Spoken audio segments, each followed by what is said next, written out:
Hey everyone, this is my video response to Homeschool Moms Come Clean by Tiffany Uzar, and I am coming in on the very end of it, but I really wanted to do this, so I'm just going to jump right into it and just share some things that I want to come clean about as far as a homeschool mom. I really have accepted that each year of homeschooling is going to most likely be different.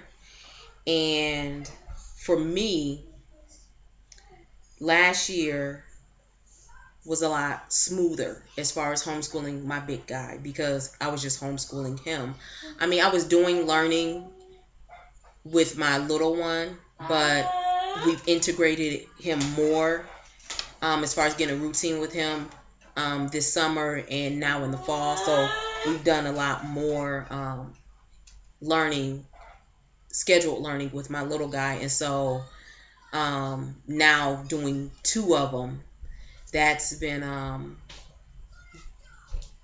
challenging in its own right.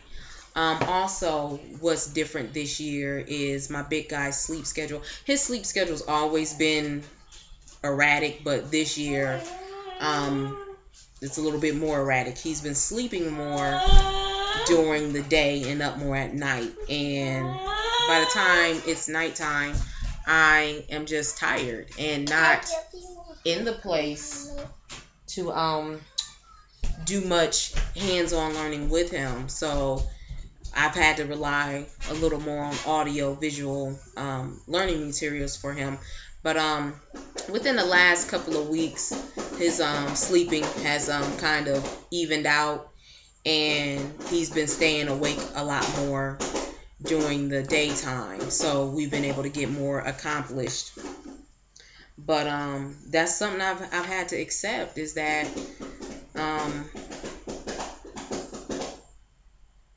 the consistency within the school years are not going to be the same. And last school year, we homeschooled for 4 to 5 days out of the week. This year, I've scaled back to 3 days out of the week because I need to. It's a lot easier for, okay, you're going to have to hold on, please. It's a lot easier for us, and I don't feel overwhelmed, and I don't feel stressed trying to do something every day. I mean, and every day my kids learn something, but as far as like specific days where this and this is planned, it's the 3 days out of the week. And that's important to find a schedule that works for you and for your family, because at the end of the day, you know, we are our kids' educators, and we need a break. We need to. We're, again, I've said it before, we're not machines. And because we're homeschooling parents, and for me, I'm with my kids all the time. It's either me or my husband. We're with our kids. One of us is with our kids all the time. I mean, my little one, he's never even been in a daycare. He's always with us. Our kids are always with us. And so I felt, and I had talked it over with my husband, I felt it was best to do 3 days this homeschooling year. And it has really helped my peace of mind. And I'm not ashamed that I'm doing 3 days. You know, as long as I'm trying to be consistent within those 3 days, that's what's important. Also, for me, my reality is I have a special needs child that everything I do, I have to help him with. Me and my husband have to help him with. Versus our youngest, you know, he's more independent. He can be more resistant in some areas, but also he can do. Okay, here you go. Also, he can do more. My little one, you know, he can do more for himself. And that can be, hold on, honey. That can be somewhat, challenging, because I see my youngest one, he can count and he can tell me what he's learning. And with my big guy, I can, I have to read everything to him. I have to,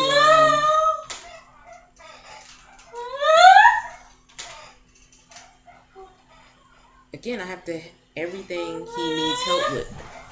And that can be tiresome sometimes, with helping him with everything. That's my reality. That's my life. And I don't feel bad with saying it can be tiresome, because it is. And also,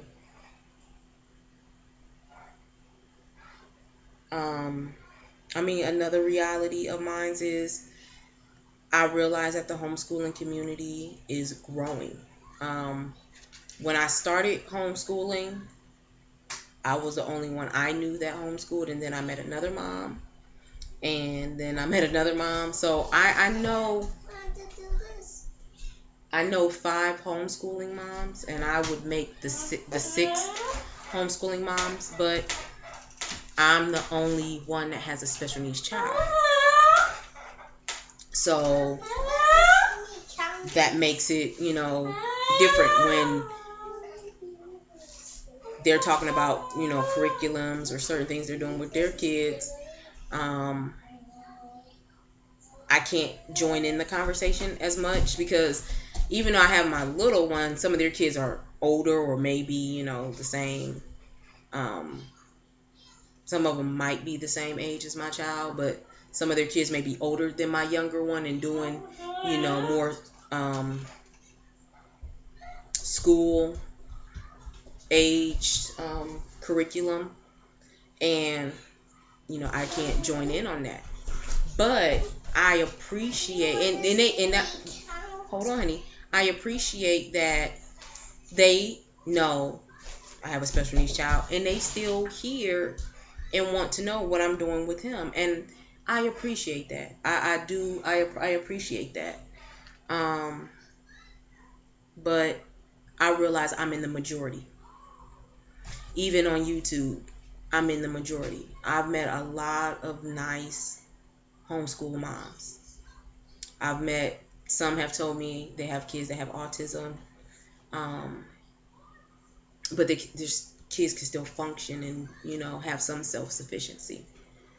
But as far as a child like mine, I am in the minority.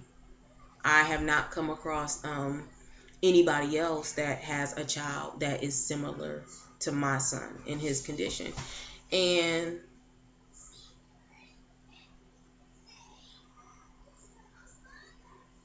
I just keep plugging along and realizing that, one day, there might be other homeschooling parents of special needs children that are similar to my son.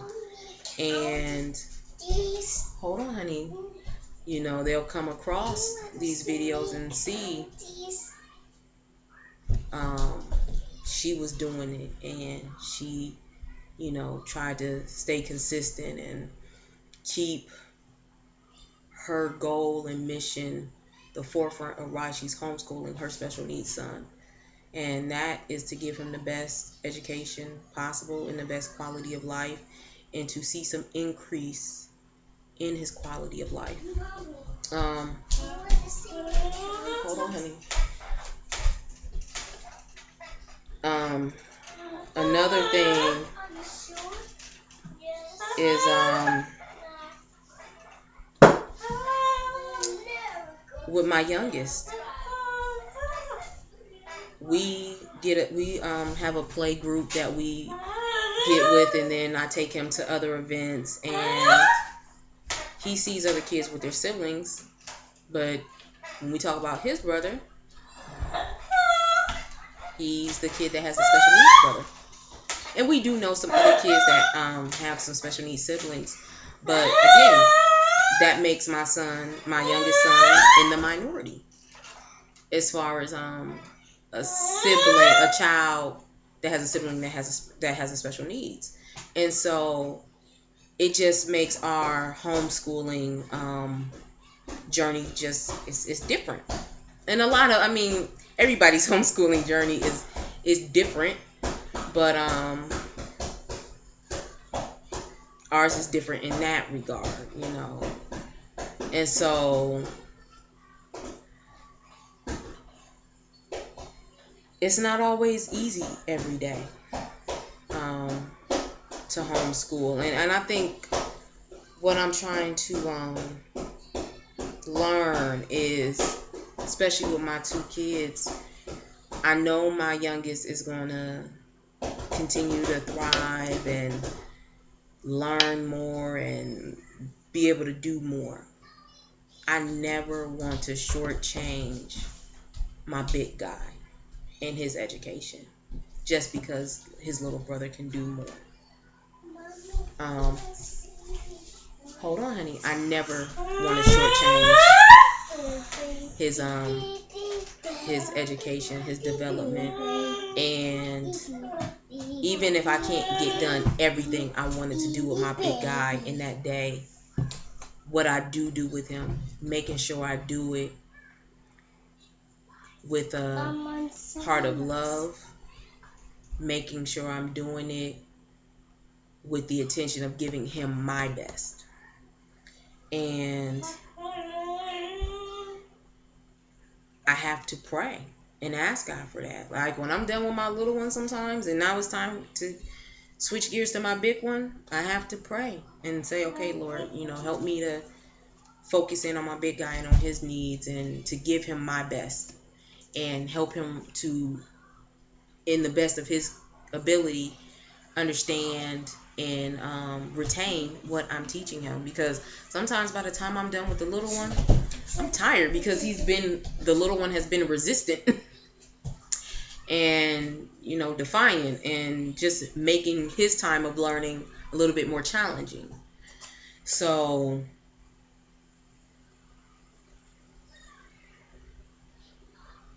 homeschooling,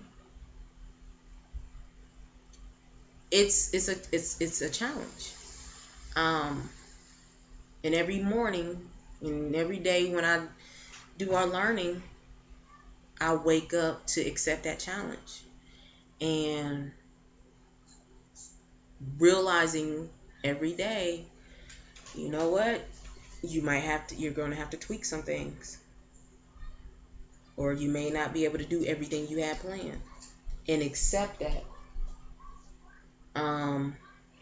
So that's it for my homeschool Moms Connect Come Clean 2014 2015. I will see you guys again later. Bye.